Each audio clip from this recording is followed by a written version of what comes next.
Tonight we begin with something a little darker. A time of plagues, punishments, and pottage. We step quietly into the world of the Middle Ages. It is a place often remembered for castles and knights, for banners on stone towers, for stories of chivalry and honor. But the daily life of most people was far different. The truth was far simpler, and far harsher. For the ordinary villager, the day began long before comfort, and it continued without much relief. Imagine that you wake in the year 1325. The first thing you notice is the bed beneath you. It is not truly a bed as we would think of one today. It is a rough sack filled with straw. The straw has grown old and brittle. It rustles when you move. Some pieces press through the thin cloth and prick the skin. The mattress rests directly on the floor. Often the straw has not been changed for many months, sometimes for longer. The smell of hay lingers in the air. It carries with it the scent of the barn where the straw was gathered. Dust rises slowly whenever someone shifts their weight. Small insects hide in the bedding. Fleas move quietly through the straw. They are part of daily life. No one thinks much about them anymore. There are no soft pillows, no smooth sheets, only a heavy wool blanket. The wool is coarse. It scratches against the skin when you pull it close. The blanket has grown heavy over time. Dust and dirt cling to the fibers. It has not been washed since the cold months of the previous winter. Washing wool is difficult work. Water must be carried from a well or stream. Firewood must be burned to heat it. Many families simply endure the blanket as it is. You open your eyes slowly. Somewhere outside the village church bell begins to ring. The sound carries through the quiet morning air. It echoes across the fields and between the wooden houses. For many people, the bell serves as the first signal of the day. It calls the faithful to prayer. But it also marks the passing of time. Work will begin soon. Your home is a small wooden hut. It is built from rough beams and packed earth. The roof is made from thatch. Bundles of straw and reeds are layered thickly to keep out the rain. Sometimes the wind finds small gaps between the layers. During storms, water may drip slowly inside. The hut has only one room. There are no separate chambers, no hallways, no private spaces. The entire family lives and sleeps in the same place. In some homes, animals are brought inside during the night. A goat, a pig, sometimes a chicken or two. They share the warmth of the room. Their presence helps keep the cold away. The air inside the hut is thick with many scents.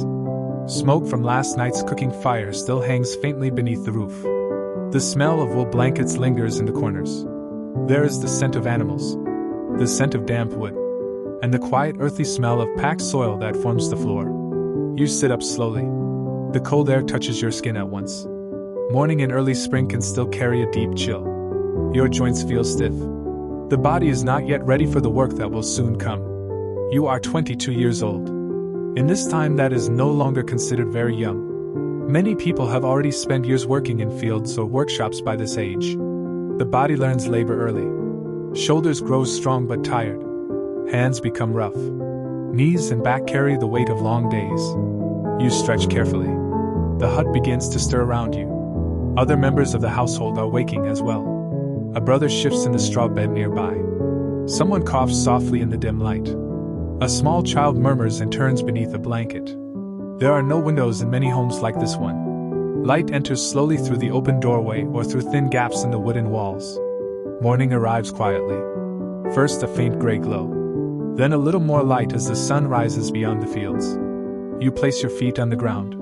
The floor is packed earth. It feels cool and firm beneath bare skin. In wet weather, the soil may grow damp. After heavy rain, small patches of mud sometimes form near the doorway where water has seeped inside. But for most people, this is simply the beginning of another ordinary day. Life in a medieval village follows a steady rhythm. Work begins early. Crops must be tended. Animals must be cared for. Wood must be gathered. Bread must be baked. Every task is necessary. Each day depends on the labor of many hands.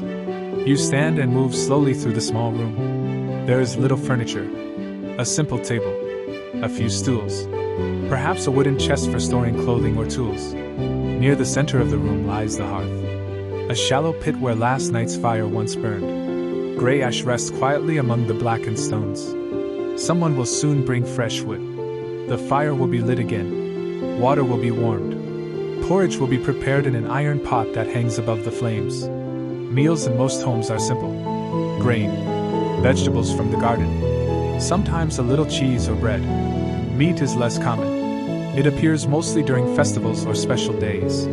Outside, the village is beginning to wake. Roosters call across the fields. A dog barks somewhere along the road. The church bell rings once more before falling silent again. Morning has begun. Soon the narrow paths between houses will fill with quiet movement. Farmers heading toward the fields. Women carrying buckets toward the well. Children gathering sticks for the fire. The village itself is small. Wooden homes stand close together along winding dirt lanes. The roofs slope low and thick with straw. Smoke rises gently from a few chimneys as the first fires of the morning are lit. Beyond the houses stretch open fields. Long strips of farmland divided among the villagers. Wheat and barley grow there during the warmer months. Oxen pull heavy plows across the soil. The work is slow. The earth is stubborn. But year after year the same land must be tended. For the people who live here, this life is familiar. They do not think of it as harsh or unusual. It is simply the world as they know it.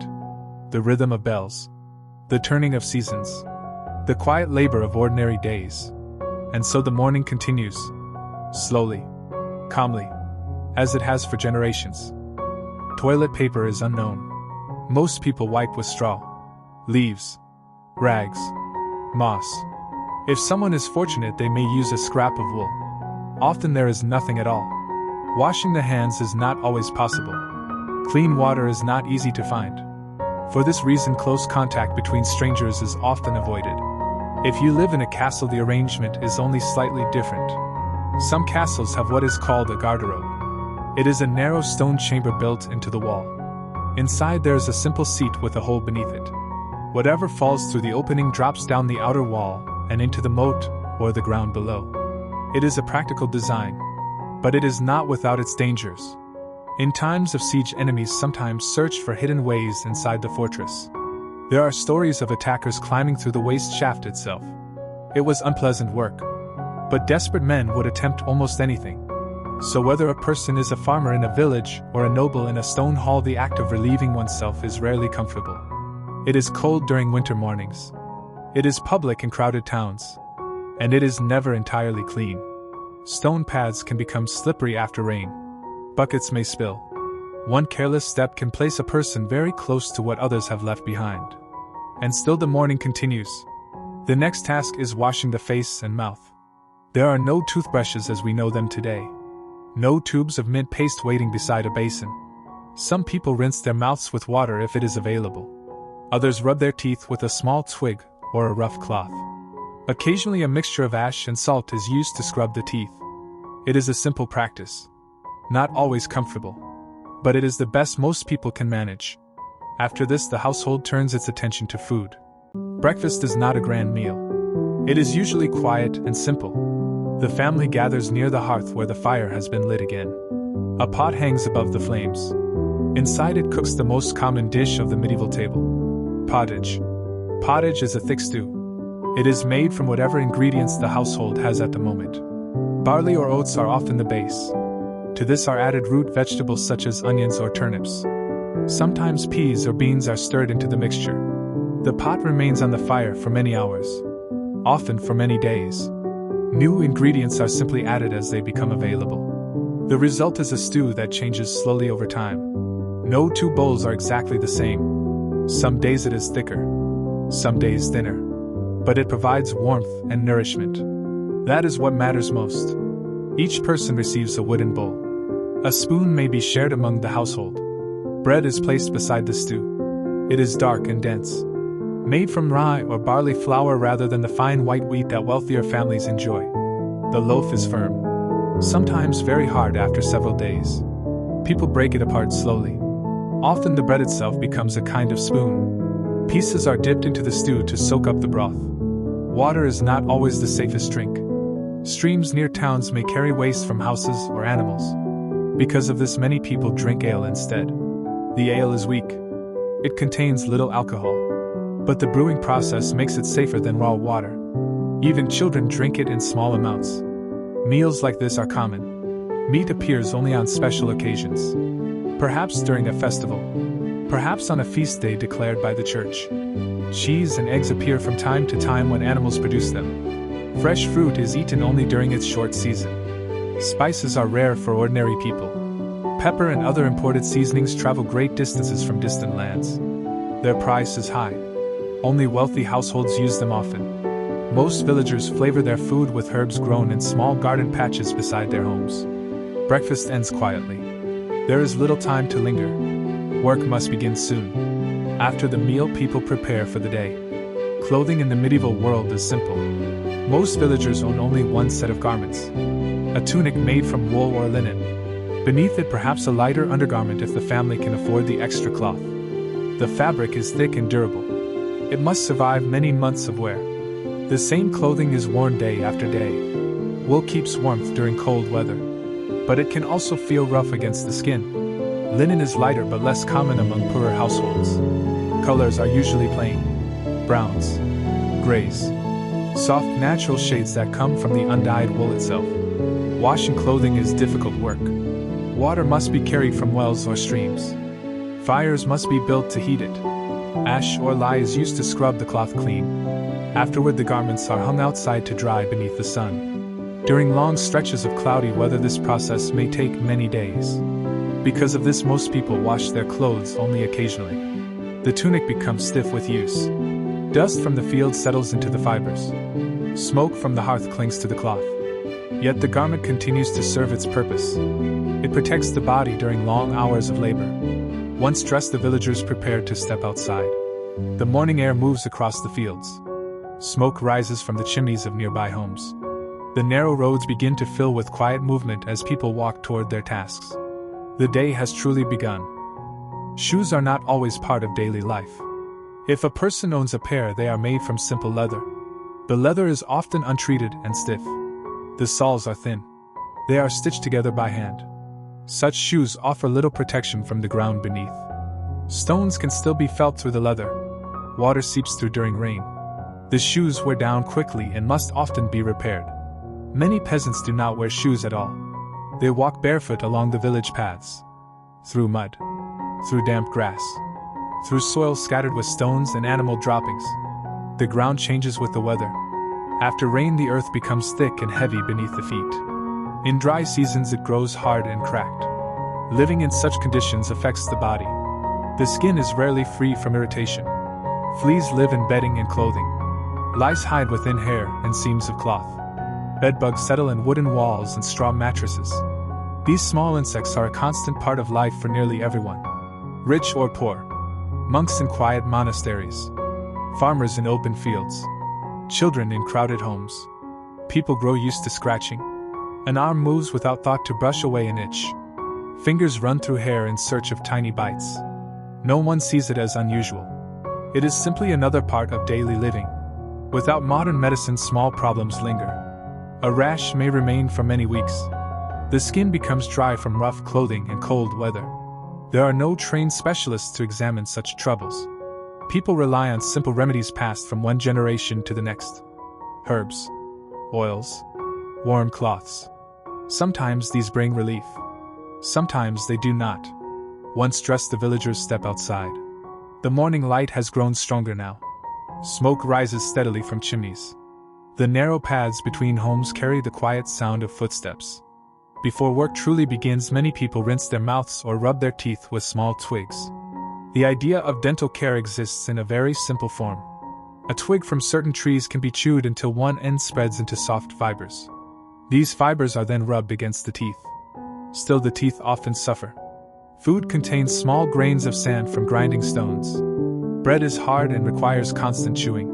Over time, teeth wear down. Cavities form. Gums grow sore and swollen. Pain in the mouth is common. When a tooth becomes badly infected, the usual solution is removal. Barber surgeons sometimes perform this task. These men are known mainly for cutting hair and trimming beards. Yet they also carry tools used for minor surgery. With iron instruments and strong hands, they pull the damaged tooth free. There is no true anesthesia. The patient must endure the pain while others hold them still. If the wound heals cleanly, the danger passes. But infection is always a risk.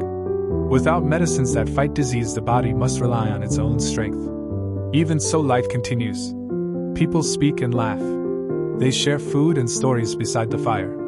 Breath may carry the smell of strong ale or yesterday's stew. Yet such things are common and rarely noticed. Marriage and family are not built on smiles alone. A person standing in the village depends more on land and labor. A strong worker is valued. A household with animals or a well-kept field is respected. Soon the village paths lead toward the fields. This is where most people spend their days. The work begins with the rising sun. It continues until the evening light fades behind the trees.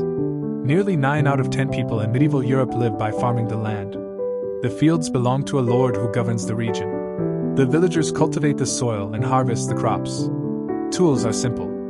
A wooden hoe breaks the earth. A sickle cuts grain during harvest.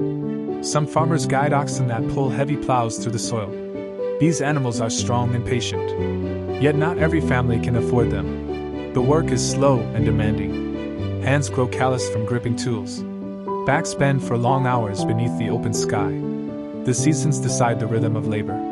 Spring brings planting. Summer brings weeding and tending the crops.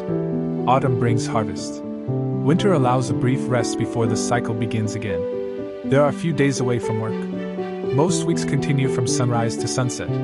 The church declares Sunday a day of rest. Yet even then certain tasks must still be done. Animals must be fed. Fires must be kept burning. Illness and injury do not wait for convenient days. The fields stretch wide beyond the village. Rows of grain move gently in the wind. Crows circle overhead.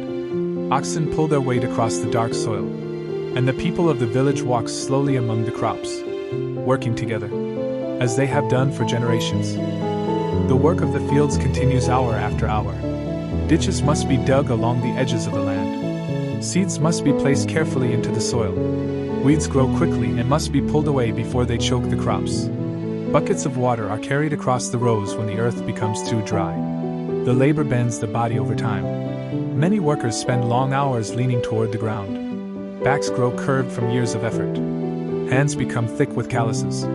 The sun passes slowly overhead while the work continues without pause. There is little concern for comfort. If a person grows tired, the field does not wait. The crops still need care. The soil still needs turning. The rhythm of farming allows little rest. Women share much of this labor. They work beside the men in the fields during planting and harvest. Yet their duties do not end there. At home, they prepare meals. They care for children. They spin wool into thread. They feed animals and keep the small household in order. Children begin helping at an early age. By the age of 5, many already carry small tasks. They gather sticks for the fire. They guide animals to pasture. They pull weeds with small wooden tools beside their parents. Childhood in the village is closely tied to the work of the household. Not everyone farms the land. Some villagers practice skilled trades. A blacksmith shapes iron in a small forge. Sparks rise as the hammer strikes hot metal upon the anvil. A cooper builds wooden barrels that store grain and ale. A tanner prepares animal hides to become leather. These trades bring their own hardships. The blacksmith works beside intense heat. The air around the forge grows heavy with smoke. The tanner handles hides soaked in strong mixtures that carry harsh smells. Many workshops are small and poorly ventilated. The labor is steady and demanding. Payment for such work is often modest. Most craftsmen earn enough to feed their families and maintain their tools. Wealth is rare. Survival and stability are the true goals of daily labor. Illness can be dangerous. If someone breaks a bone or develops a fever, the family must continue working if they are able. Rest is difficult when food depends on each day's effort. Simple remedies are used when sickness appears. Warm drinks, herbal mixtures, prayer. Because the truth remains simple. If a person cannot work for long, the household may struggle to survive. Labor is the foundation of life in the village. And so the shovel is lifted again. Blisters form on the hands. The soil turns slowly beneath the tool. The day stretches onward beneath the open sky. In this world, work is not a career. It is a test of endurance that continues from season to season. As the day moves forward, the weather becomes another force that shapes daily life. Winter arrives quietly across the land. Cold winds move through the gaps in wooden walls. Most homes have little protection against the chill. Windows are often covered with cloth or wooden shutters rather than glass. The fire in the hearth provides warmth, but wood must be gathered carefully. Firewood is valuable. Forests are often controlled by the local lord. Taking wood without permission can bring punishment. Because of this, many families use their supply sparingly. The fire burns low during long nights. People wrap themselves in thick wool clothing. Even so, the cold remains. Breath becomes visible in the air. Fingers grow stiff during early morning work. Feet remain damp from walking through frost and wet soil. Sometimes the cold harms the body. Skin may grow pale and numb after long exposure. People speak of such misfortune simply as bad luck brought by the winter season. When summer arrives, the world changes again. The air grows warm and heavy. Sunlight rests over the fields for many hours each day. Inside the small huts, the heat gathers beneath the thatched roofs. Without windows to allow strong breezes, the rooms can feel close and still. Clothing remains the same, thick wool garments worn through much of the year. Removing too many layers is not considered proper. So people continue their work while the sun warms the earth around them. Flies gather near animals and cooking places. Mosquitoes drift through the evening air near water. Nights can be filled with the soft buzzing of insects while the village settles into rest. Yet the work in the fields does not stop. The sun shines down upon the workers as they move among the crops. Hats made from straw sometimes provide shade. Still, the heat can become exhausting. When someone grows weak from the sun, the villagers simply say the person has taken a bad turn. Across both seasons, certain things remain the same. Clothing still scratches against the skin. Meals remain simple. And work waits patiently each morning. Water itself brings another challenge. A clear stream may look fresh and safe, but many villages use the same water sources for many purposes. Waste from homes and animals sometimes flows into these streams. Because of this, drinking directly from such water can cause illness. For that reason, many people drink ale. The ale is brewed from grain and water that has been boiled. This process makes the drink safer. The ale is weak and mild. Even children may drink small amounts with their meals. It becomes part of everyday life. A simple drink shared beside the table or carried into the fields during the long hours of labor. Before imagining children in medieval villages drinking strong ale, it is important to understand what they were actually given. The drink most common at the table was called small beer. It contained very little alcohol, and its purpose was not celebration but simple safety, because during brewing the water was boiled, which helped remove many dangers found in untreated water. Because of this, the drink was often safer than water taken directly from streams or town ditches.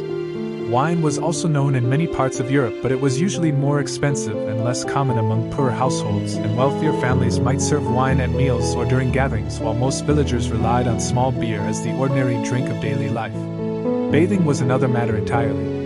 Water could be used for washing, yet regular bathing was not as common as people might expect, because many believed frequent bathing could weaken the body, and some physicians argued that warm water opened the pores of the skin and allowed illness to enter more easily, so bathing was sometimes approached with caution. Public bathhouses did exist in many towns during earlier centuries, and people gathered there to wash and talk, yet over time some bathhouses gained reputations for loud gatherings and questionable behavior, and religious authorities in certain places discouraged them or ordered them closed.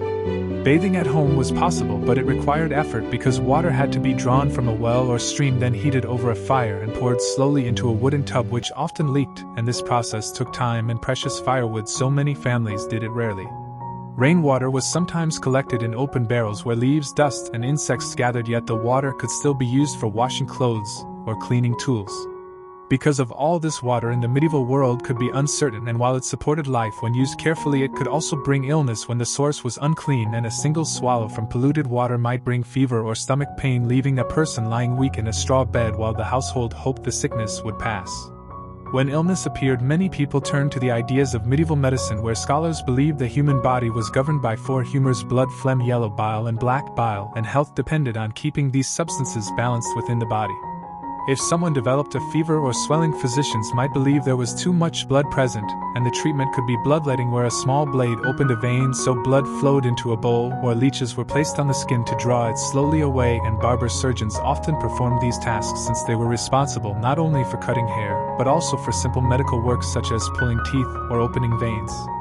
If a person suffered sadness or anxiety, it might be blamed on an excess of black bile, and various remedies could be suggested, including herbal mixtures, special diets, or warm cloths placed upon the body. Serious injuries were far more dangerous because a broken bone might be set with wooden splints and wrapped with cloth, while deep wounds were bound tightly, yet there were no medicines to prevent infection and doctors did not yet understand the presence of microscopic germs, so many believed disease came from foul air or from divine punishment, and people prayed for healing while priests were called to comfort the sick. Sometimes the patient slowly recovered and the event was seen as a blessing, yet other times the illness continued and families tried whatever remedies they could while sitting quietly beside the bed hoping strength would return. In truth, medicine in this time often relied on patients' faith and endurance more than reliable treatment, and while some people survived, others did not. When the long day of labor finally ends, the villagers return to their homes tired and sore from work in the fields, while smoke from cooking fires rises once again into the evening air, and the final meal of the day is prepared beside the hearth, bringing a small moment of warmth and rest after the many hours of labor. Yet even the evening meal can carry its own uncertainty, because food must be stored carefully, and meat can spoil if it is not salted or dried, while grain can grow mold in damp places. So the household gathers quietly beside the fire, sharing whatever food they have while night slowly settles over the village. Food must be used quickly in the medieval world because there are few reliable ways to preserve it. There are no cold storage rooms filled with ice as in later centuries, and there are no devices that keep food chilled. Most households depend on simple methods such as salt and smoke to slow the spoilage of meat. In colder seasons, the winter air sometimes helps keep food fresh for a little longer. When a family is fortunate enough to have meat, it may hang for several days in a cool place while it dries. Flies often gather around it, and the smell slowly grows stronger as time passes. Bread forms the center of the daily diet for many people. Yet even bread can become uncertain during years when harvests fail. Grain supplies run low and families stretch their flour by mixing in other materials from the land such as ground bark or crushed plants. In seasons when rye is the main grain, another danger sometimes appears. A fungus known as ergot can grow on the rye. When it enters the bread, it may cause sickness that brings shaking limbs, strange visions, and in severe cases, death. Vegetables appear when they are available in the fields and gardens. Turnips are among the most common because they grow well in poor soil and cold weather. They are boiled, roasted, or stirred into the ever-present pot of pottage that cooks slowly over the hearth. The pot may remain on the fire for many days while new ingredients are added as they appear. Fruit is usually eaten during the short season when it ripens because it spoils quickly once picked. Sugar is rare and costly and is mostly used in the kitchens of wealthy households. Dairy foods bring their own uncertainties. Fresh milk does not last long before it begins to sour, so people often turn it into butter or cheese, which keeps longer, though it may still carry unseen dangers. Spices from distant lands such as pepper, cinnamon, or nutmeg travel along long trade routes, and their price is high, so most villagers flavor their meals with simple ingredients such as onions, herbs, and salt when it is available. Food also follows the rules of the land. Many forests and fields belong to the local lord, and the animals that live there are considered his property. Hunting without permission can bring serious punishment. Because of this, villagers rely mostly on the crops they grow themselves. In the evening, the household gathers beside the fire and eats whatever has been prepared. The stew may be plain in the bread course, but it provides the strength needed for another day. As night settles over the village, another presence shapes daily life just as strongly as the fields and the seasons. Religion stands at the center of medieval society. The church bell marks the hours of the day and calls the faithful to prayer. Morning, noon, and evening are all accompanied by the sound of its ringing across the rooftops.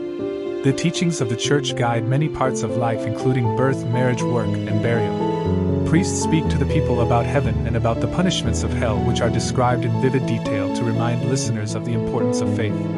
The Bible itself is written in Latin, a language most villagers do not understand, so they depend on the clergy to explain its meaning.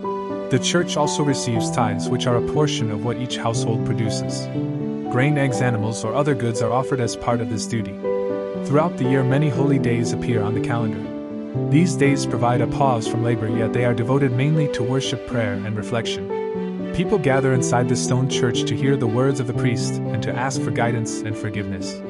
Questioning the teachings of the church is rarely done openly because unity of belief is expected in the community. And so the villagers follow the customs that have guided their lives for generations. They bow their heads during prayer. They listen to the ringing bells. And they hope that after the hardships of this world, their souls may finally find peace beyond it. In the Middle Ages, people often spoke of the mercy of God. Yet the authority of the church could feel strict and demanding. Life already carried many hardships for peasants, but these difficulties could be even greater for women. Their days were shaped by the same hunger, cold, and labor that everyone faced, yet they also carried responsibilities within the home and family. From childhood, a girl's path was usually decided early. Most would grow up expecting marriage, work within the household, and the raising of children. Education was uncommon for ordinary families.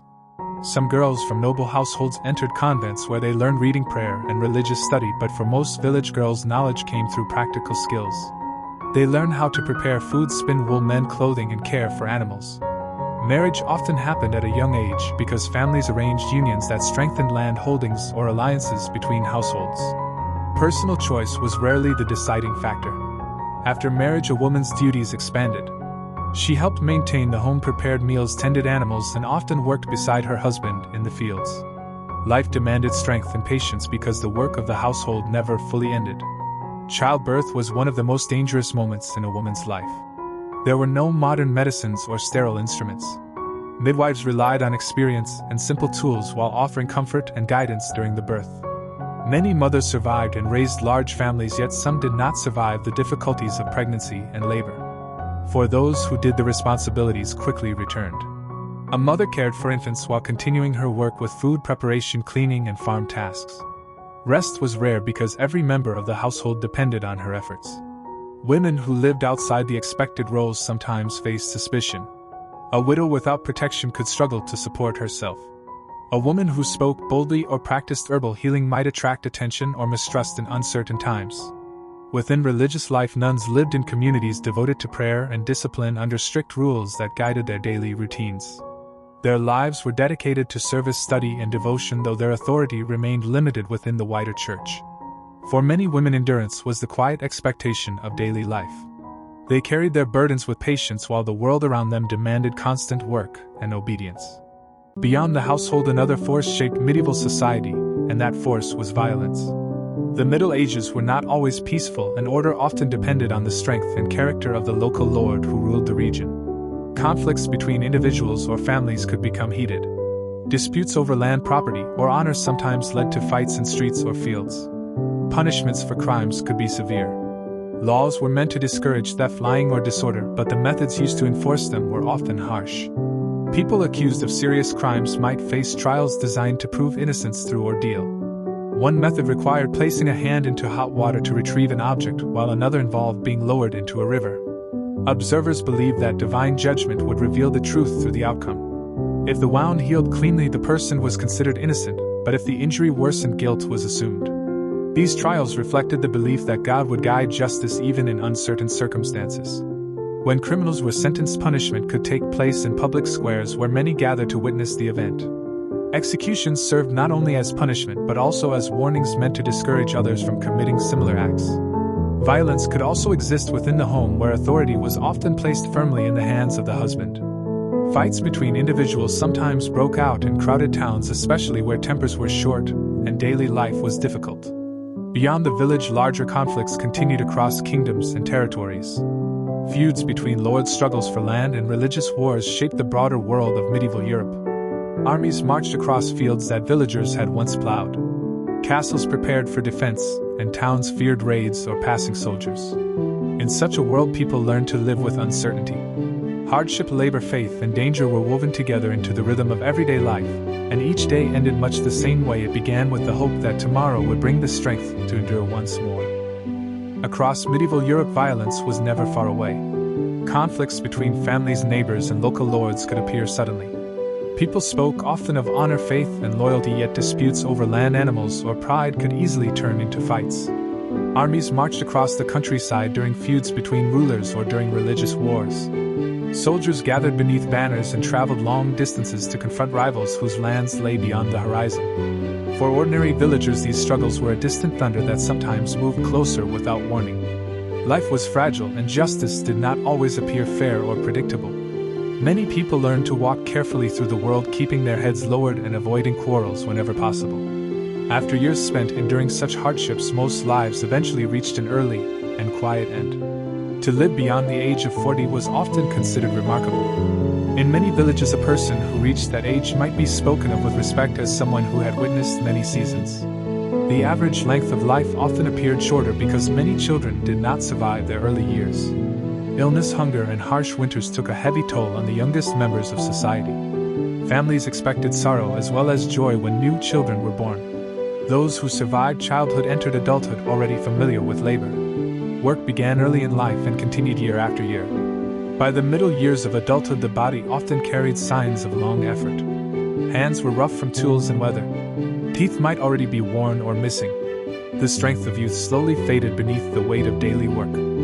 For women, one of the greatest dangers remained childbirth. The moment of birth could bring great joy, yet it also carried serious risk.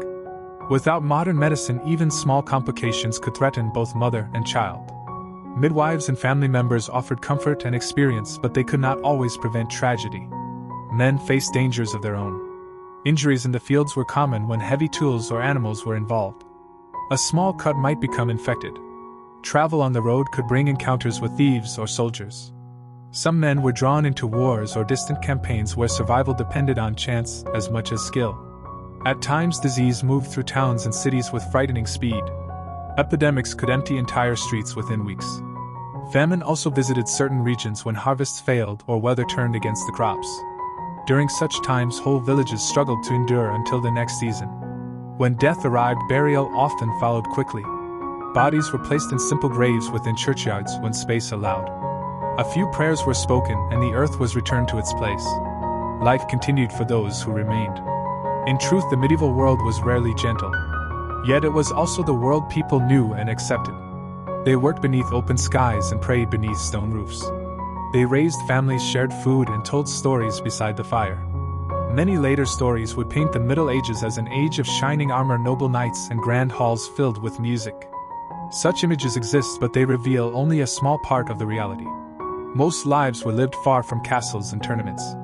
The majority of people spent their days tending fields, repairing tools, and caring for families. Even the nobles who lived within stone castles did not escape discomfort. Their halls were cold during winter and smoky from constant fires. Marriage among the noble families was often arranged for alliances rather than affection. Warfare remained a constant possibility. The past was not a simple or peaceful age. Every task required time and effort. Travel was slow. Illness was difficult to treat. Work shaped nearly every hour of the day. Yet within that demanding world, people still found moments of quiet life. A shared meal beside the hearth. A child laughing in the yard. The ringing of the church bell at sunset. Small moments of peace within a world that asked much from those who lived in it. Opportunities for change were rare in the medieval world.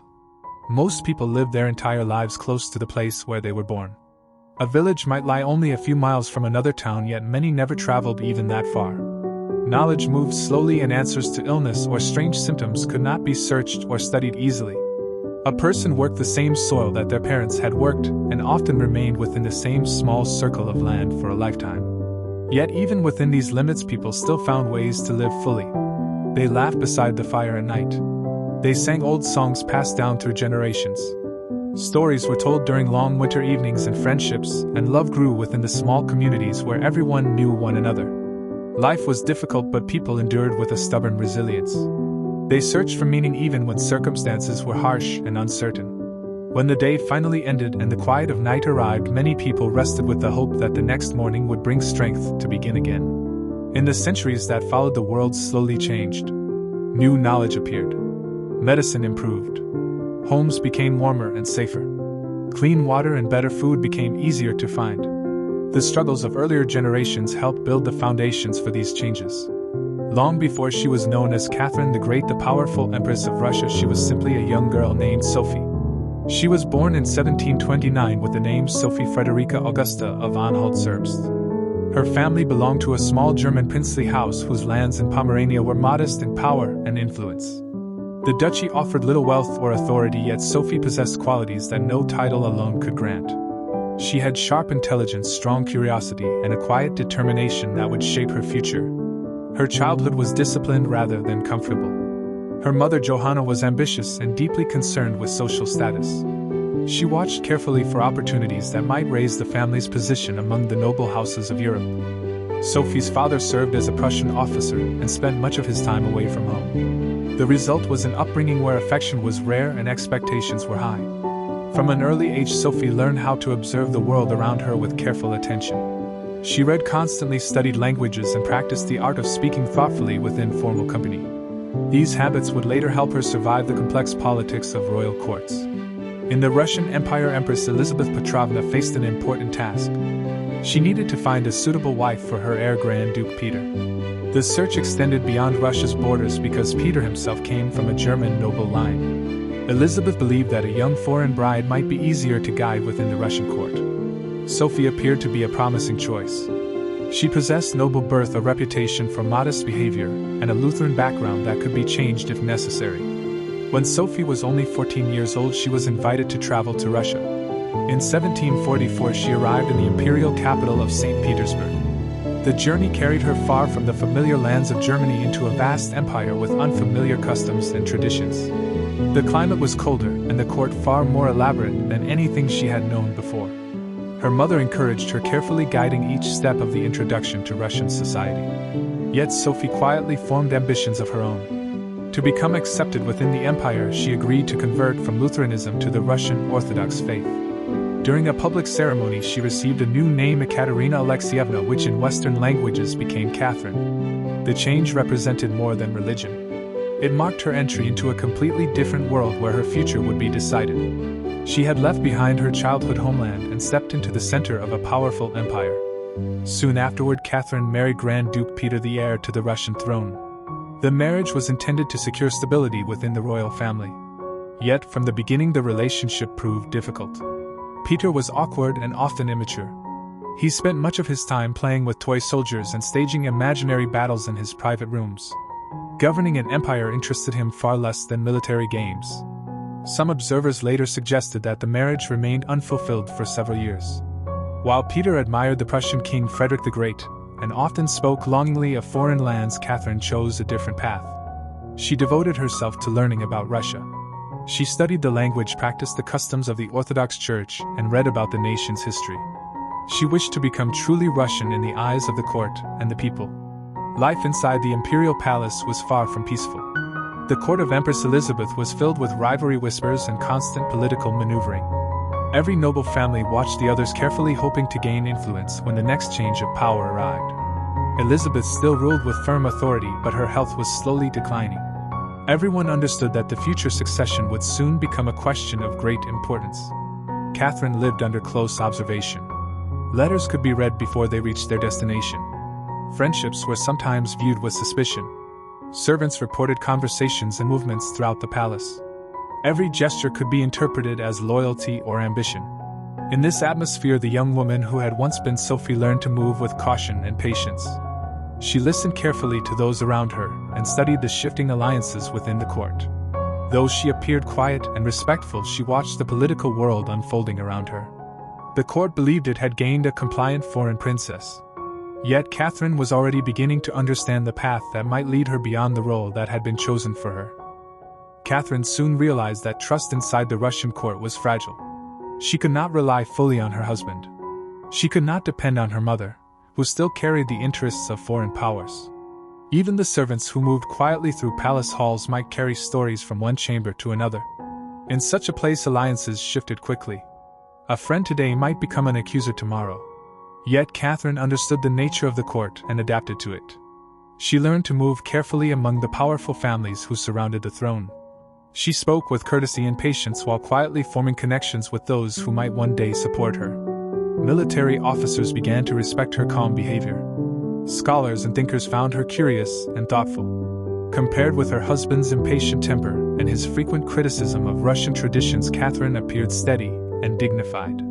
Behind the doors of her private chambers, she spent long hours reading. She studied the writings of Enlightenment philosophers such as Voltaire and Montesquieu. Their ideas about reason, law, and education fascinated her. While many around her believed she was simply the quiet wife of the heir to the throne, Catherine was already imagining a future in which Russia might grow stronger through learning and reform. Still, one fact remained clear. As long as Peter lived, she remained in an uncertain position. She was the wife of the heir but held little authority of her own. Years passed while she watched the movements of the court and waited for opportunity. She understood that the Russian throne was not always secured by inheritance alone. In many moments of the nation's history, power had changed hands through courage and decisive action. In the year 1762, the moment she had waited for finally appeared. Empress Elizabeth died after many years of rule. Her nephew now became Emperor Peter III. Yet his time on the throne began poorly. In only a few months, he angered powerful groups throughout the empire. He reversed earlier policies that many nobles supported. He offended leaders of the Orthodox Church. His admiration for Prussia disturbed officers in the Russian army who had recently fought against that nation. Whispers spread through the palace and the barracks. Many officers respected Catherine far more than the new emperor. At the same time, Peter spoke openly of setting his wife aside so that he might marry another woman. Catherine watched events carefully. When the moment seemed right, she acted. During the summer of that year, Peter traveled to his residence outside the capital. In his absence, Catherine moved quickly with the support of trusted allies. Among them were officers connected to the influential Orlov family. She rode through the streets of St. Petersburg dressed in formal attire. Soldiers of the Imperial Guard declared their loyalty to her. Crowds gathered as word spread through the city that Catherine had been proclaimed Empress Catherine II. Peter soon realized that he had lost the support needed to remain on the throne. Within a short time, he surrendered his claim to power and was placed under guard. Soon afterward, news arrived that he had died while in custody. Official reports described illness as the cause, though many people believed darker explanations lay behind the event. Catherine now ruled Russia. She had not gained the throne through birth alone nor through marriage, but through determination and careful planning. It was an extraordinary moment in the history of the empire.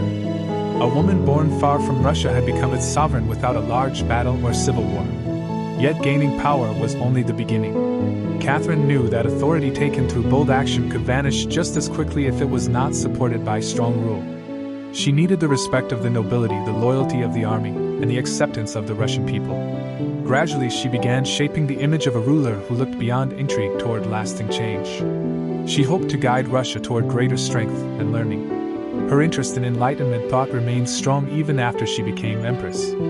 She admired philosophers who wrote about reason, education, and the responsibilities of government. Catherine corresponded with Voltaire for many years, exchanging letters that discussed politics, literature, and philosophy. She invited the thinker Denis Diderot to visit her court, and later purchased his library to provide him with financial support. During quiet hours, she studied legal systems and administrative structures across Europe. She considered how Russia might modernize its laws, strengthen its institutions, and expand education throughout the empire. These ideas did not mean she intended to give up her authority as monarch. Catherine still ruled with firm control. But she believed that a ruler guided by knowledge and thoughtful reform could strengthen both the state and its people. And so the young princess who had once arrived in Russia as Sophie continued her transformation into one of the most influential rulers the empire would ever know. During the early years of her rule, Catherine devoted great effort to improving the laws of the Russian Empire. In 1767, she created a large legislative commission whose purpose was to examine the existing legal system and prepare a new code for the country. To guide the work of this body, she wrote a document known as the Instruction or Nakaz. In this text, she spoke about ideas that reflected the influence of Enlightenment thinkers. She described the importance of fairness in law. She warned against the use of torture. She argued that rulers carried a responsibility to govern for the good of the people. For an empress ruling a vast empire in the 18th century, these ideas were bold. Yet Catherine understood that theory and reality were not the same. Russia remained a huge feudal land where the power of the nobility was deeply rooted. The nobles owned large estates and controlled the lives of millions of serfs who worked the land. Any ruler who wished to govern effectively had to keep these powerful landowners loyal. Catherine therefore moved with caution. She supported some reforms such as limiting certain forms of torture and encouraging secular education. Schools and libraries were established in different parts of the empire. At the same time, she confirmed the authority of the nobles over their serfs in order to preserve stability. This balance became a defining feature of her rule. In public, she appeared as a monarch inspired by philosophy and progress. In practice, she governed with careful attention to political survival. Her goal was not simply to imitate Western Europe but to strengthen Russia in her own way. She believed the empire could grow more modern while still remaining firmly under imperial control. Reform and authority existed together in her vision of government. Catherine also believed that Russia must grow stronger beyond its borders. Expansion of territory had long been a goal of Russian rulers, and she continued that policy with determination. Wars against the Ottoman Empire during the 1760s and 1770s brought major changes to the map of Eastern Europe. Russian armies commanded by generals such as Alexander Suvorov and supported by leaders like Grigory Potemkin won important victories. Through these campaigns, Russia gained control of Crimea and territories along the northern coast of the Black Sea. Access to warm water ports in this region had been desired by Russian rulers for many years. These victories carried political meaning as well as military importance. They demonstrated that Russia had become a powerful state capable of shaping events across the continent. Catherine also turned her attention toward the lands of Poland. In cooperation with Austria and Prussia, she took part in a series of agreements known as the Partitions of Poland. During these divisions, the territory of the Polish-Lithuanian Commonwealth was gradually divided among its neighbors. By 1795, Poland had disappeared as an independent state, and Russia had gained vast new lands along with millions of new subjects. Expansion was not only a matter of conquest. Catherine also encouraged settlement and development within the empire. New towns were founded. Trade routes were extended across the expanding territories. Settlers from German regions were invited to farm land in southern Russia. The empire grew into a wide mosaic of cultures stretching from the Baltic Sea to the shores of the Black Sea. Through all of these developments, Catherine remained deeply involved in the management of the state. She read reports from officials across the empire and issued instructions for administration and military affairs. Critics sometimes described her as ambitious or driven by a desire for power.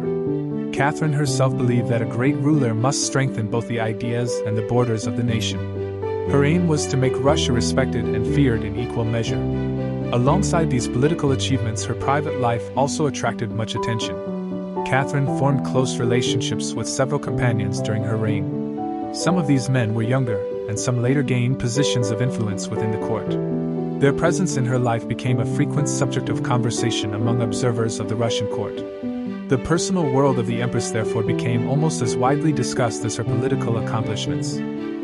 Catherine did not attempt to hide the relationships she formed during her reign. When a companion remained loyal and behaved with discretion, he was often rewarded with titles, estates, or pensions. If a relationship came to an end, the departure was usually quiet and respectful. In some cases, the man even received a promotion or a comfortable position elsewhere. Among the most significant of these companions was Grigory Potemkin, a figure whose influence reached far beyond the private chambers of the palace. Potemkin was intelligent, ambitious, and deeply involved in the political life of the empire. Their relationship combined personal affection with cooperation in matters of state. Some historians have suggested that the two may even have married in secret, although clear proof has never been confirmed. What is certain is that together they shaped major projects that changed the southern regions of Russia. Military campaigns, settlement plans, and new administrative systems often carried Potemkin's influence alongside Catherine's authority. Despite these achievements, gossip spread widely across Europe. Satirical writings and pamphlets circulated in foreign courts describing the empress in exaggerated and often hostile terms. After her death, many stories grew even more extreme. One particularly infamous tale involving a horse was repeated by enemies of Russia, though historians agree that it was completely false and created only to damage her reputation.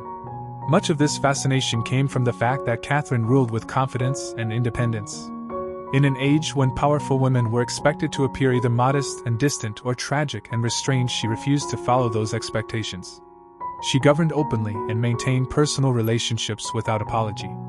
Catherine herself viewed love and companionship in a practical and philosophical way. She believed that affection and pleasure were natural parts of life and did not necessarily interfere with the duties of government. Many of the men who shared her company were also individuals whose loyalty and ability could serve the state. When their usefulness or closeness faded, she ended the relationship calmly and ensured they were provided for. In this way, her private life became intertwined with political strategy. Even so, the long years of her reign were not free from danger. In 1773, a serious threat appeared from within the empire itself. A Cossack leader named Yamilian Pugachev began a rebellion that quickly spread through the Volga region. He claimed to be the former Emperor Peter III who had somehow survived the events that had removed him from power. The claim was almost certainly false, yet it gained attention among groups who felt oppressed by the existing order.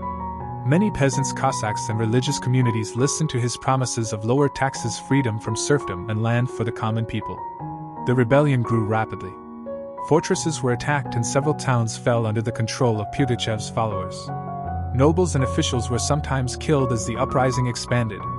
For a brief and frightening moment, it seemed possible that the unrest might threaten the stability of the empire itself. Catherine understood that this challenge was different from the wars she had fought beyond Russia's borders. This danger had risen from among the people of the empire. She responded with determination. Loyal military forces were sent to defeat the rebel armies. After a series of battles, Pugachev's movement collapsed in 1774. He was captured and taken to Moscow, where he was executed after a public trial. The rebellion had ended, but it left a lasting impression on the empress. After this crisis, Catherine placed greater emphasis on order and stability. Some of her earlier hopes for broad social reform became more cautious. She relied increasingly on the support of the nobility, whose loyalty helped maintain control across the vast empire.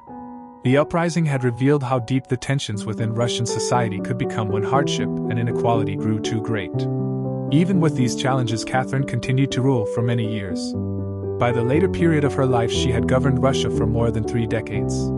Her reign had brought territorial expansion, political change, and an enduring reputation for intelligence and determination. She had arrived in Russia as a young foreign princess with uncertain prospects and had become one of the most powerful rulers in Europe. From the moment Catherine took the throne, she began reshaping the empire she now ruled. Expectations had been low for a foreign-born princess who had gained power through a coup. Yet during her reign, Russia grew into one of the major forces of Europe. The empire expanded by more than 200,000 square miles.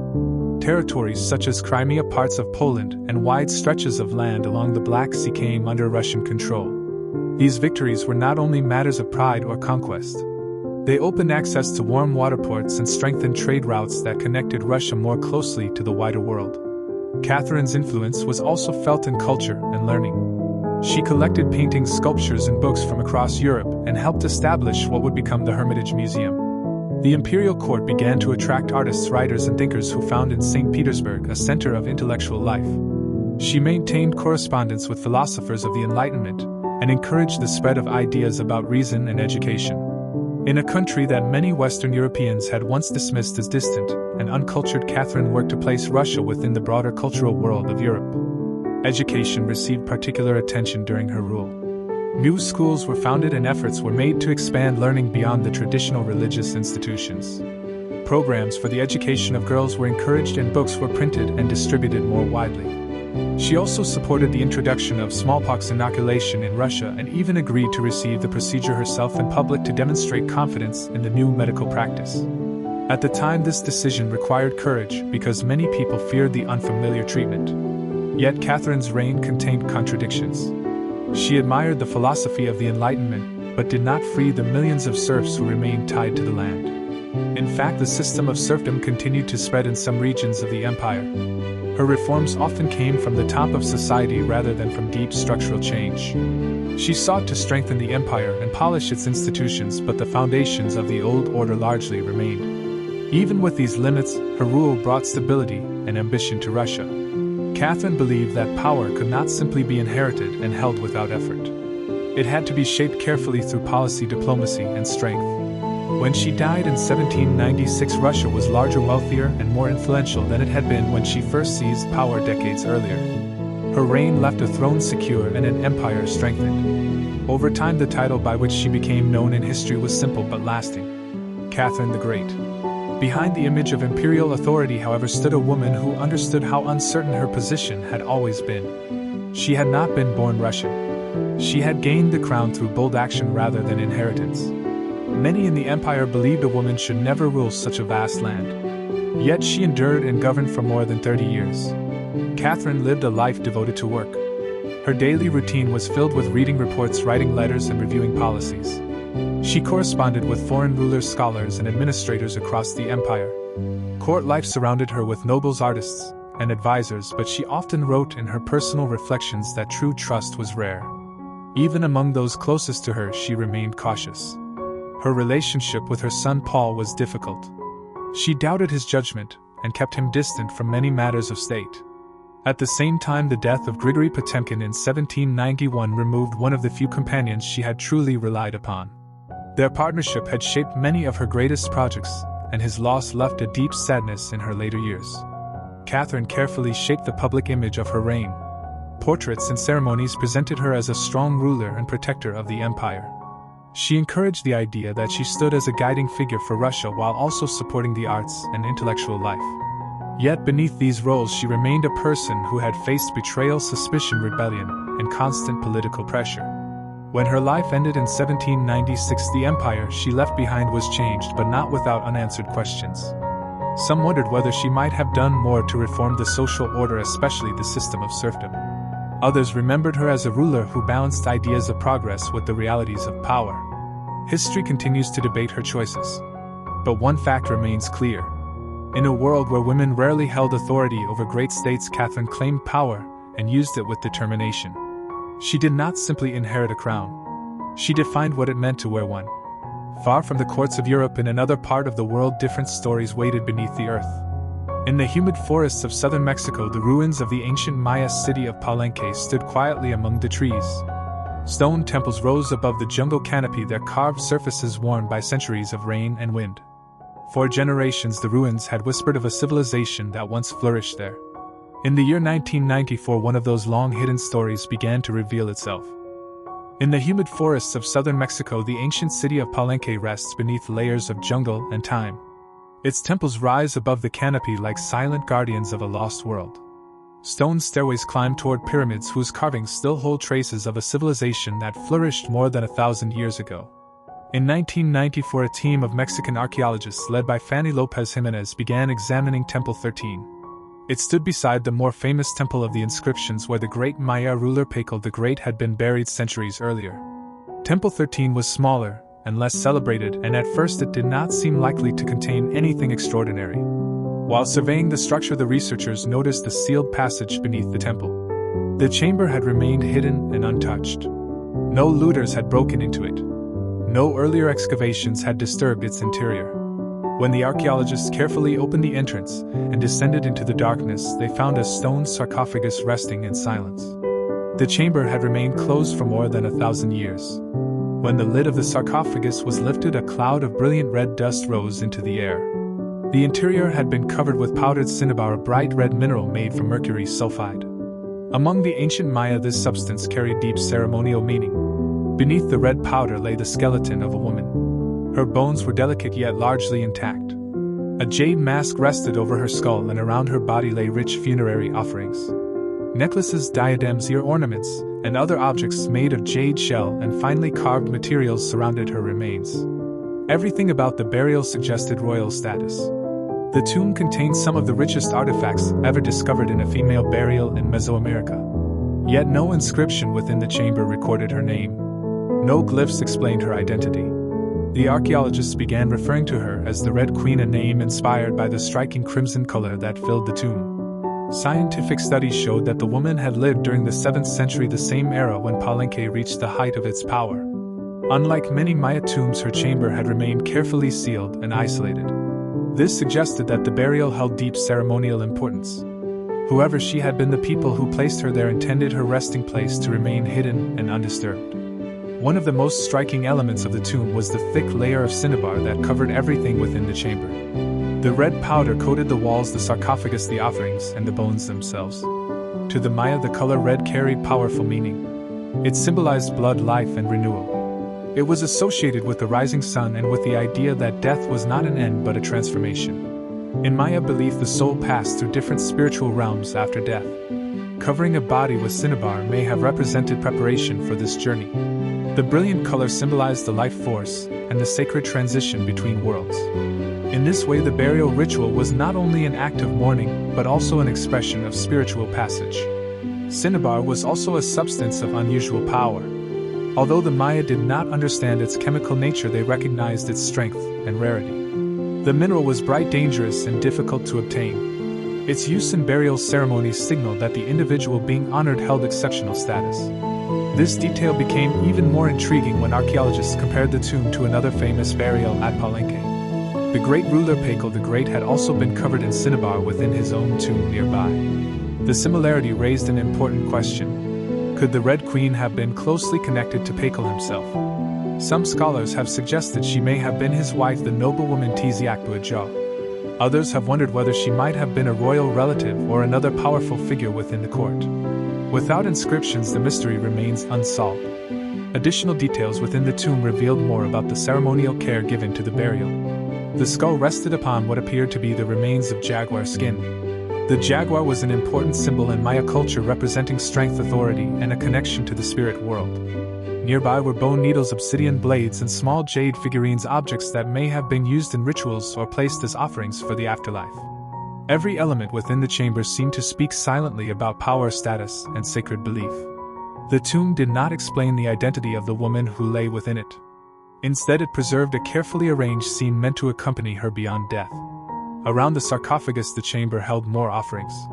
Jade necklaces lay beside the body, their polished surfaces still shining faintly even after centuries underground. Shell ornaments and obsidian pieces reflected the light of the archaeologists' lamps as they first entered the chamber. These objects were not simply decorations.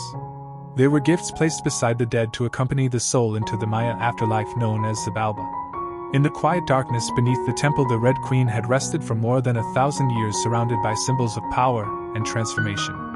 Even today, her identity remains uncertain, yet her tomb continues to reveal the beliefs, rituals, and mysteries of the ancient Maya world. Jade held deep meaning in Maya culture. It was not valued only for its beauty. To the Maya, it represented life itself. Its green color recalled the maize plant, the fertile jungle, and the breath that sustained the living world. Because of this symbolism, jade was closely connected with ideas of renewal and eternal existence. Only members of the highest ranks of society were buried with jade ornaments. In the tomb of the Red Queen, these precious objects covered her chest, wrists, and ears. Their presence strongly suggests that the woman had held an important position during her lifetime. One of the most striking objects found in the burial was a jade funerary mask that rested gently over her face. Unlike the gold masks known from ancient Egypt, this mask was made from many small pieces of jade carefully arranged into a mosaic. Each tile had been shaped to follow the contours of her skull. Such masks served ritual purposes. They protected the spirit of the deceased and preserved identity in the presence of the gods. Near her bones, the archaeologists discovered bone needles, obsidian blades, and shell objects. These items may have been ritual tools or symbols connected to the woman's role in life. They could represent duties associated with healing ceremony or royal authority. One bone pin carried faint engravings that seemed to preserve a quiet trace of the person who had once used it. At the edges of the chamber, and near the woman's feet, stood several ceramic vessels. Many of them had remained sealed for centuries. These containers were likely once filled with offerings such as food, drink, or incense. According to Maya belief, the soul traveled through a complex afterlife filled with trials and transitions. Objects placed in the tomb were not merely decorative. They were meant to sustain and guide the spirit during its passage. To modern observers, the tomb appears intimate and deliberate rather than crowded with luxury. There was no gold and no overwhelming display of wealth. Instead, the objects seemed carefully chosen for spiritual meaning. The burial appears to have been designed as a path for the soul rather than a demonstration of material power.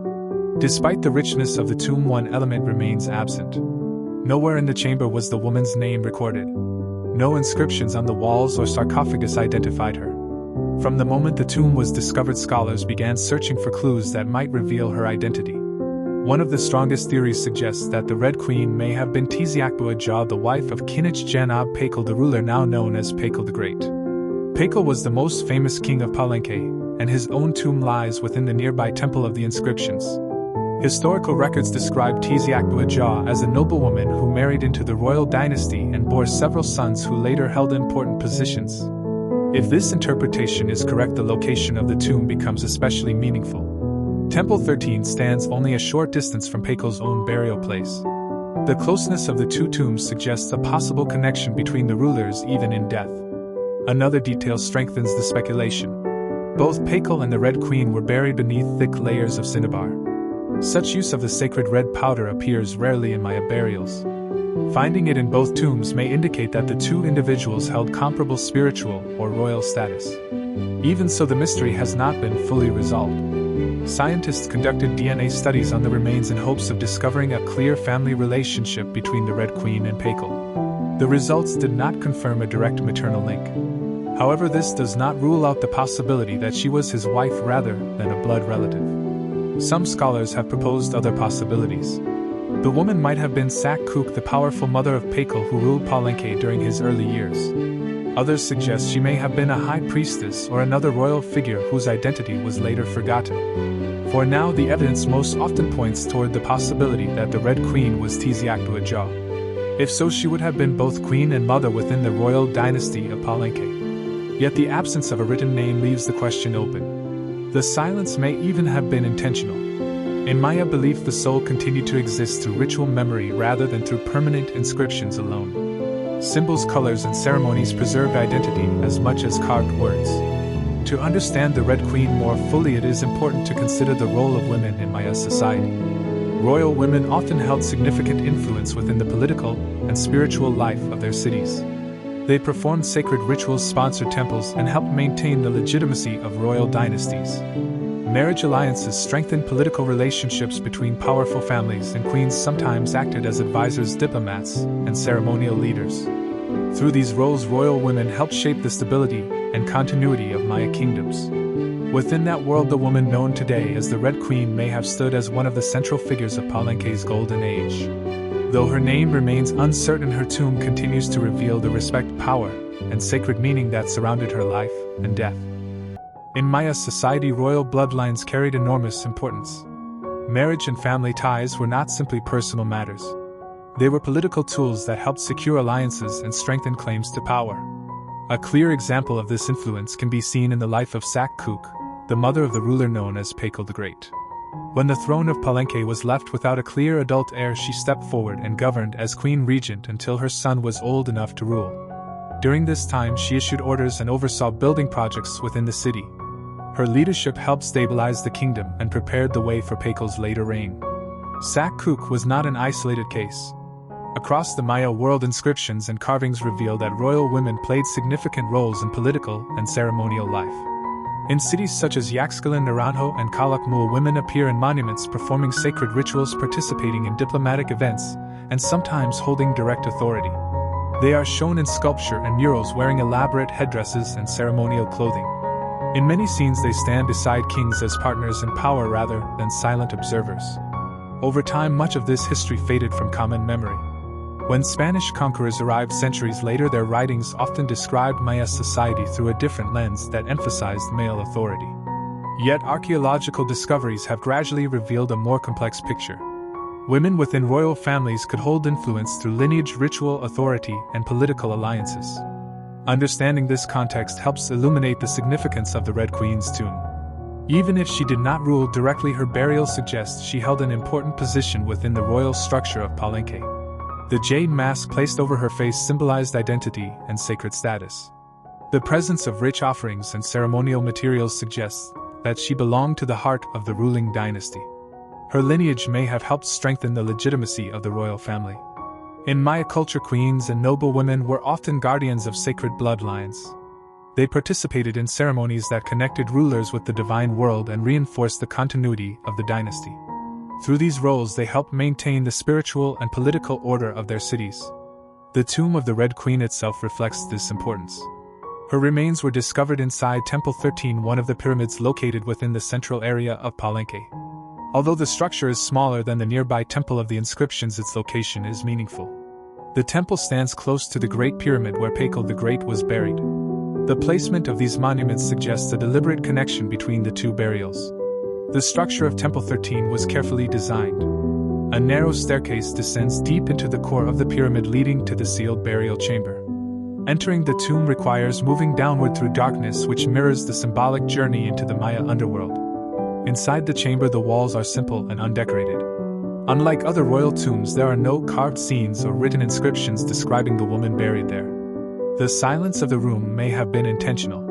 The chamber was meant as a sacred space where ritual transformation took place rather than a place designed for storytelling through images.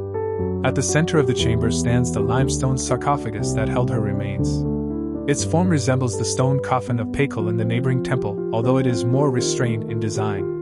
Where Pakal's sarcophagus displays detailed carvings of cosmic symbolism, the Red Queen's tomb focuses attention on the body itself and on the ceremonial materials surrounding it.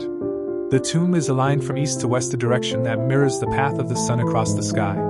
In Maya cosmology, this movement symbolized the journey from life toward death and renewal. The architecture of the chamber therefore reflects a larger spiritual meaning. Maya temples were not only buildings, They were conceived as links between different realms of existence.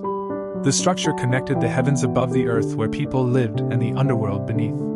To place a royal burial within such a structure elevated the individual beyond ordinary human status. The resting place of the Red Queen therefore appears to have been carefully planned. Her body was laid within stone covered in cinnabar and surrounded by offerings chosen for ritual significance. The temple itself became part of the ceremony, transforming the tomb into a sacred space. Within Maya belief, death marked the beginning of a journey rather than the end of existence. The soul traveled through the underworld known as the Balba, passing through different stages before reaching a new form of life or divine transformation. The Red Queen's burial reflects this worldview. Her body remained within the quiet chamber of Temple 13, while the architecture, the offerings, and the sacred red powder all symbolized passage into another realm. Though her name has been lost, her tomb continues to speak through its design, revealing how deeply the ancient Maya connected power, ritual, and the mystery of death. For someone like the Red Queen, the passage into death carried meanings far beyond the personal. It was spiritual, political, and cosmological all at once. In Maya belief, burial rituals were carefully arranged events meant to guide the soul through the dangerous layers of the underworld. The Maya called this realm Zabalba. Their myths describe it not as a peaceful resting place but as a shadowed world filled with trials, rivers of blood, and powerful gods of death. Only those properly prepared through ritual and ceremony could travel through its paths successfully. The Red Queen's burial reflects this careful preparation. Her body was placed inside a stone sarcophagus and covered with cinnabar, the sacred red powder associated with blood, life, and renewal. Around her were offerings meant to accompany her spirit.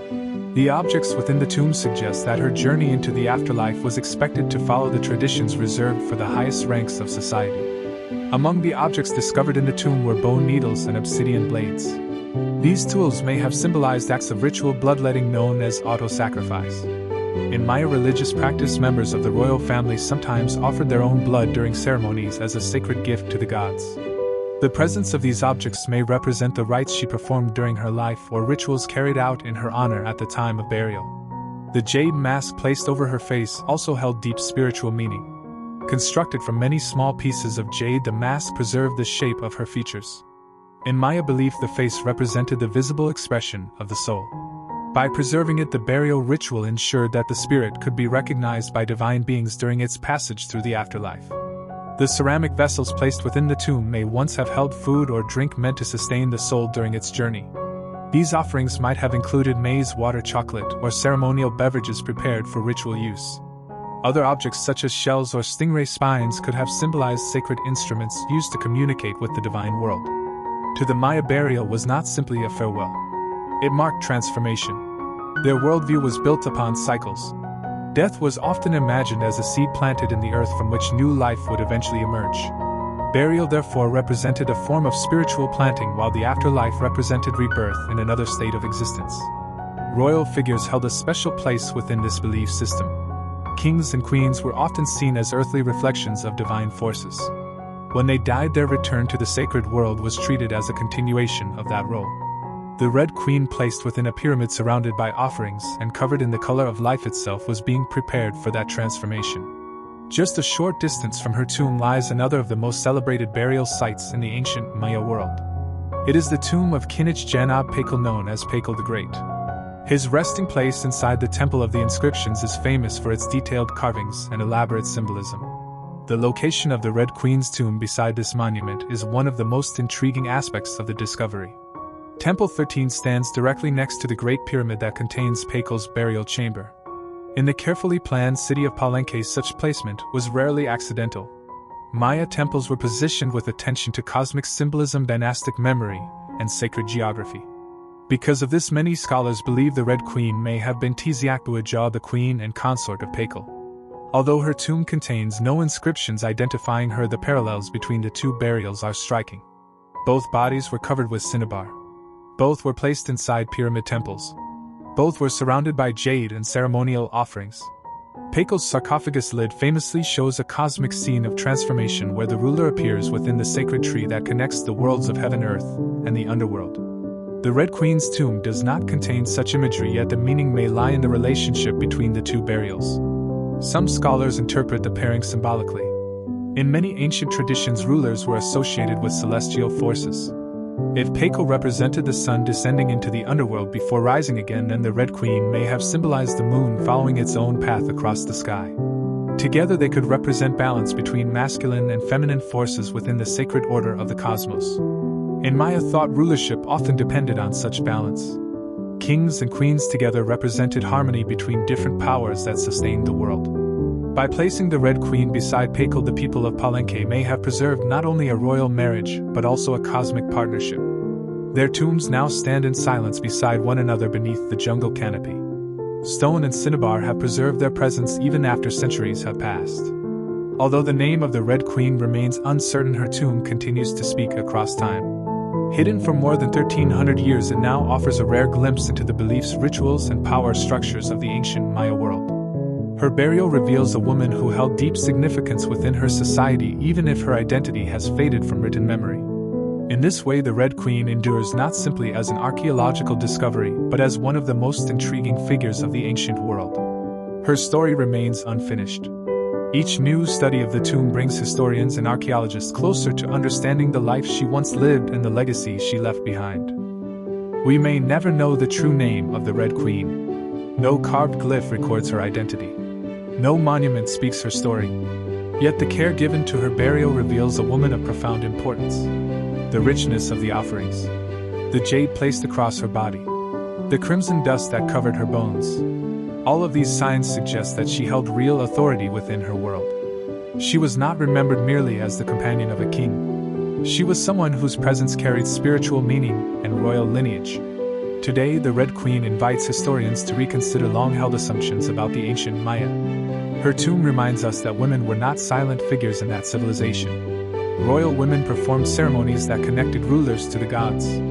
They governed cities during moments of transition. They shaped alliances and preserved dynasties through their lineage. For centuries, the stories of kings have dominated the historical record. Yet discoveries like this reveal a more balanced world in which power moved through mothers, queens, priestesses, and advisors. The legacy of the Red Queen lies not only in the treasures placed beside her. It lies in the questions that continue to grow from her discovery. Archaeologists, historians, artists, and writers still study every detail of her tomb. Each jade bead, each layer of cinnabar, and each architectural choice within the temple carries meaning.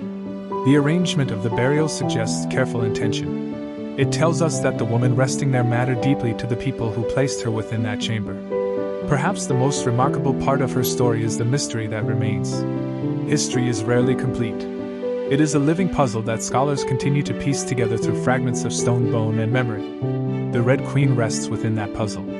Wrapped in red powder, the color of blood, life, and renewal, she stands as a symbol of the Maya belief that death was only a transformation. Her face, once hidden behind a jade mask, now returns through the work of archaeology and science. Though her name has been lost, she is not silent. Her tomb continues to speak through its symbols and through the curiosity it inspires.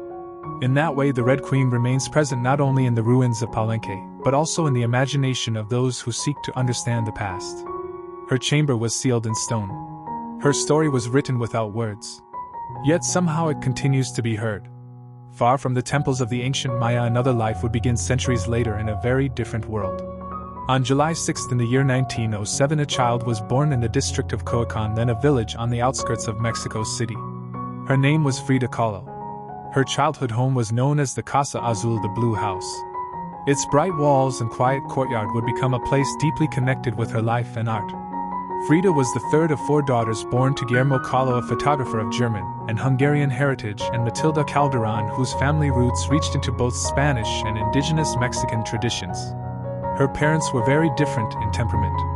Guillermo was thoughtful, reserved, and devoted to his work with the camera. Matilda was deeply religious and disciplined in her outlook on life. From her father, Frida inherited a sense of observation and a careful artistic eye. From her mother, she inherited strength and resilience. As a child, Frida was curious and outspoken. She loved reading and asked questions that sometimes surprised the adults around her. When she was 6 years old, illness struck. She contracted polio, which weakened one of her legs and left it thinner than the other. The disease forced her to remain in bed for many months and separated her from other children. During this time, she formed a close bond with her father. He encouraged her to stay active when she could and supported her curiosity about the world. Frida learned to ride a bicycle, swim, and explore her surroundings, even when her body made these activities difficult. As she grew older, she developed ambitions that were unusual for many girls of her generation. She dreamed of becoming a doctor. At the age of 15, she entered the National Preparatory School in Mexico City, one of the most respected schools in the country. Only a small number of female students were admitted, and Frida quickly became known for her intelligence and her bold personality. At school, she joined a group of students known as the Cachuchas. They discussed literature, philosophy, politics, and the social changes that were transforming Mexico after the revolution. Frida enjoyed challenging ideas and questioning traditions. Even in these early years, her sense of identity was strong and unmistakable. Long before the accident that would later change her life, Frida Kahlo was already shaping the person she would become. She lived with intensity, curiosity, and independence. Her story was just beginning. On September 17th in the year 1925, a sudden event divided her life into two parts. The girl she had been until that moment, and the woman she would become afterward. That afternoon, Frida Kahlo left school with her friend and companion Alejandro Gomez Arias. They boarded a wooden bus that moved slowly through the streets of Mexico City. The day seemed ordinary. They spoke together and laughed as young students often do. Nothing in that moment suggested that her life was about to change forever. Suddenly, the bus collided with a streetcar. The impact was violent. The streetcar crushed the bus and forced it against the wall. Wood splintered. Passengers were thrown from their seats. In the chaos, Frida suffered terrible injuries. A metal handrail pierced her body, entering near her hip and passing through her pelvis. Her spine fractured in several places. Her leg broke. Her ribs and collarbone were damaged. Her shoulder was dislocated and her abdomen was injured. She was only 18 years old. Witnesses rushed to help the wounded passengers. Someone placed a coat over her body as she lay in the wreckage. Another person noticed that her skin seemed to shine strangely. It was not only blood that covered her. A small bag of gold powder she had been carrying had burst during the crash. The dust scattered across her body, leaving a glittering layer over the broken scene. Frida was taken to the Red Cross hospital, where doctors struggled to treat her injuries. The following months were filled with surgeries and long periods of recovery. She remained confined in a plaster body cast, unable to move freely. Infection and pain accompanied the slow healing of her bones. The future she had imagined as a student preparing to become a doctor began to fade. Yet within that stillness, something new began to appear. Her father brought her paintbrushes and art supplies. Her mother arranged a special easel that allowed her to paint while lying in bed. A mirror was placed above her so that she could see her own reflection. From that bed, Frida began to paint. At first, the act was simple. It filled the long hours of immobility. Soon it became something deeper. Her first subjects were her own image, because she was often alone, and because her own face was always present in the mirror above her. The paintings that emerged were not decorative. They were direct and honest expressions of what she was living through. The accident had damaged her body, but it had also opened a path into a new form of expression. Through painting, she explored pain, identity, and the strange experience of being trapped inside a wounded body. Many of her early works were self-portraits. She once explained her choice with simple words. She painted herself because she was often alone, and because she knew herself better than any other subject. The paintings were often small and created on metal or wooden panels. Their style drew inspiration from Mexican devotional images known as retablos. These paintings traditionally told stories of suffering, miracles, and gratitude offered to saints. Frida adapted this tradition to her own life. Her body became the center of the story. In some paintings, she appeared pierced with nails like a martyr. In others, her body was shown broken or divided. One image depicted her standing with her spine replaced by a cracked column, symbolizing the damage caused by the accident. Tears flowed down her face, yet her gaze remained steady and direct. Her work did not hide pain. Instead, it revealed it openly. The images combined beauty, symbolism, and a quiet defiance. Even when she painted scenes of suffering, she did not appear helpless. Her figure often stared back at the viewer with calm intensity. Frida's paintings gradually formed a language of their own. They combined elements of Mexican folk art, personal symbolism, and dreamlike imagery. Some observers later described her style as surreal, yet Frida often said that she did not paint dreams. She painted her reality. As her body slowly regained strength, she learned to walk again, though movement remained painful. By that time, her life had changed direction.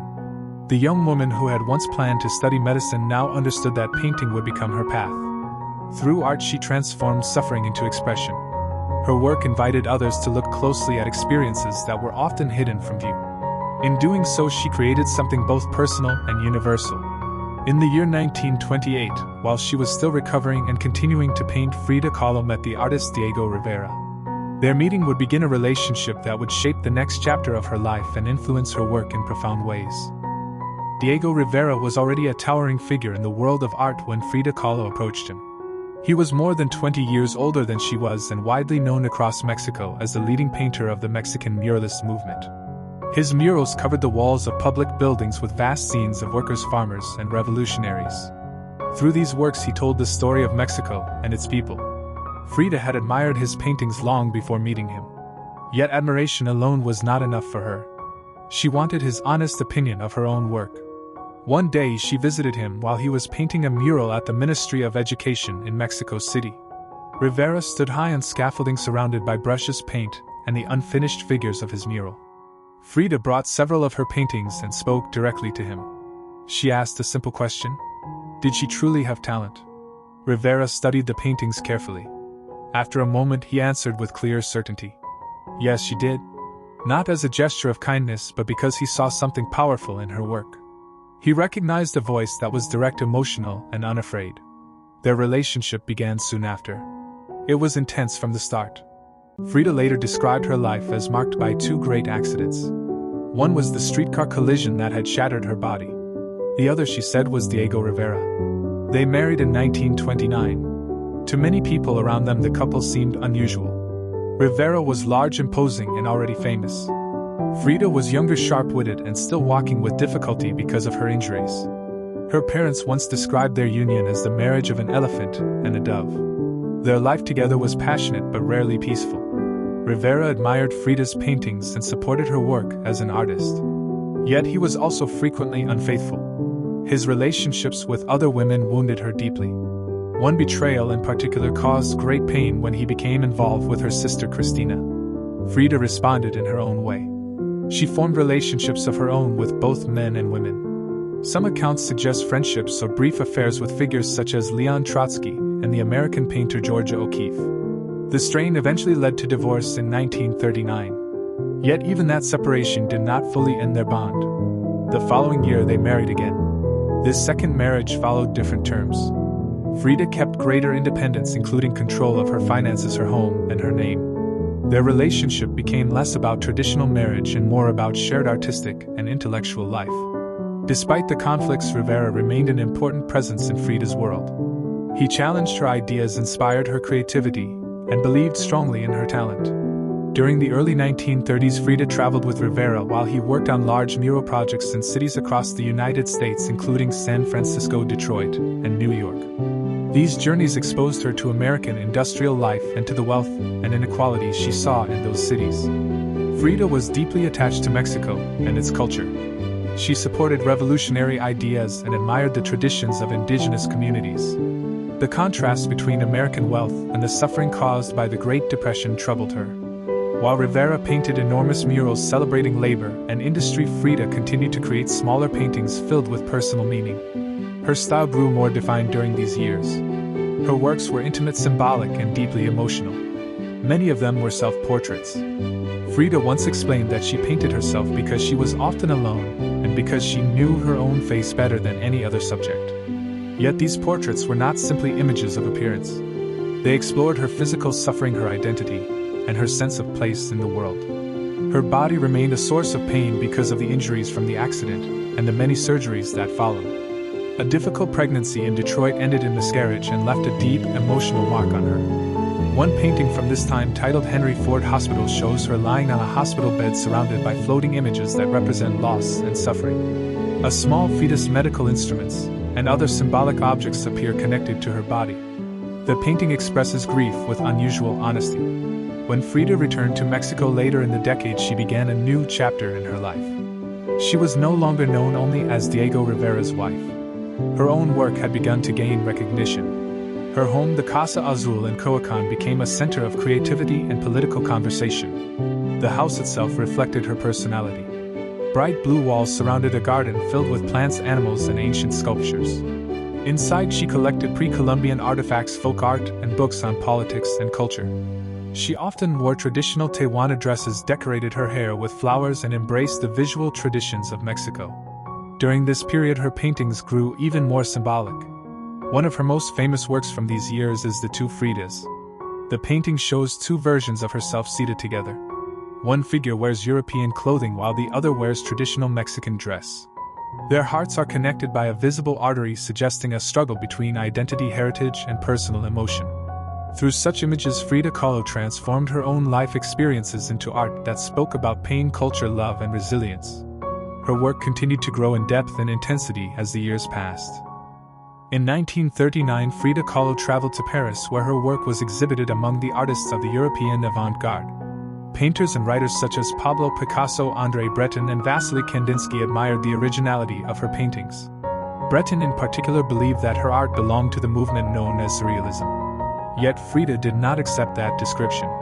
She insisted that she was not painting dreams or fantasies. What she painted, she said, was her own reality.